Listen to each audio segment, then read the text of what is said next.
Баршаға сәлем, достар, қалдарың қалай? Достар, ораза ұстаған болсаңыздар, оразаларыңыз қабыл болсын. Достар, бүгін мен сіздерге сәресіге немесе ауызашарда шаймен ішкенге, былайынша да таңғы аста пісіріп жегенге өте дәмді, өте оңай жасалатын панкейктің жасалу жолымен бөліспекпін. Ал бісмилла деп, ол үшін бізге осындай құрғақ ыдыс керек, бір жұмыртқа керек, 2 үлкен қасықпен қант, 2 қасық өсімдік майы, сүт 200 грамм, және де ұн 200 грамм, және 1 шай қасықпен разрыхлитель керек. Ең алдымен жұмыртқамызды жарып, кішкене тұз салып, 2 қасық қантымызды салып, араластырамыз. Миксермен немесе вилкамен немесе венчикпен араластыра береміз.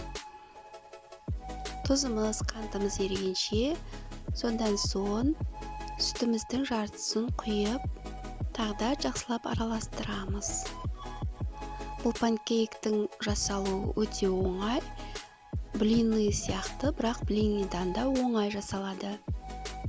Сондан соң ұнымызға разрыхлителімізді салып, араластырып, дайындап аламыз. Осы қоспамыздың жартысын салып, тағда араластырамыз. Содан соң сүтіміздің қалған бөлігін құйып, тағда жақсылап араластырамыз. Ешқандай түйіршік қалмау керек. Бір тегіс, бірдей болып араласқаннан кейін қалған ұнымызды салып, тағда жақсылап араластырамыз.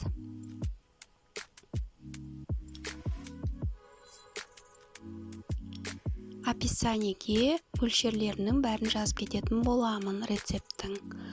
Осындай қою қоспа болады. Өсімдік майын құйып, соңында жақсылап тағы бір араластырамыз.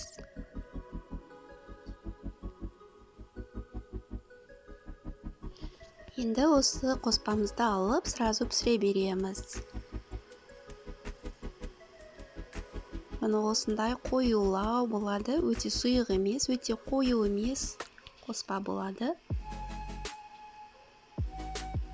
Осындай кішігірім ожау болғаны дұрыс, немесе қасықпен құйсаңыздар да болады.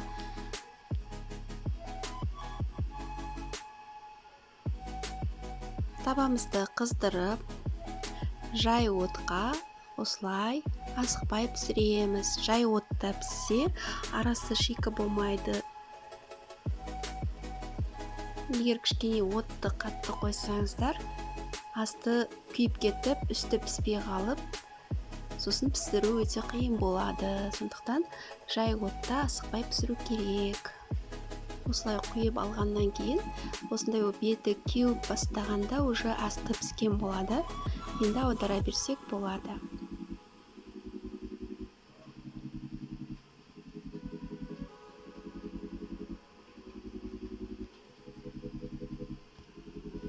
Осындай сап-сары әдемі болып піседі.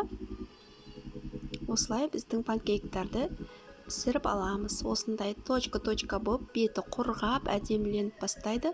Сол кезде аударамыз. Мұны панкейктарымыз дайын. Өте әдемі,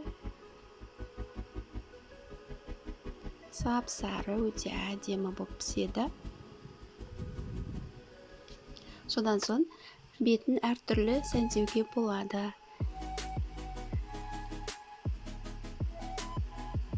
Жемістермен, әртүрлі жемістермен сәндеуге де болады.